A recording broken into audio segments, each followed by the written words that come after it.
Doto ana ujumbe mmoja kwa ajili ya dunia. Yeye amesema atautoa hapa. Karibu sana, mnaweza mkaanza na amwanze na wimbo. Bwana Yesu asifiwe. Ujumbe wangu kwa kina mama na kina baba na dada zetu.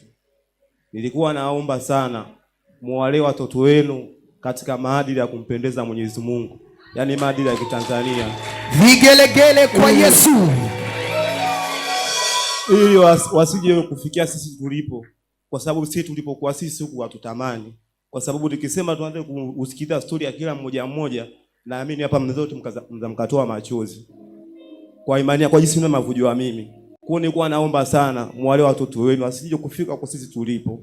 Kwa sababu tunaamini Mungu sisi anataka tutoa sisi tulipo huku. Kwa ujumbe wangu mimi ndio Mungu awabariki sana.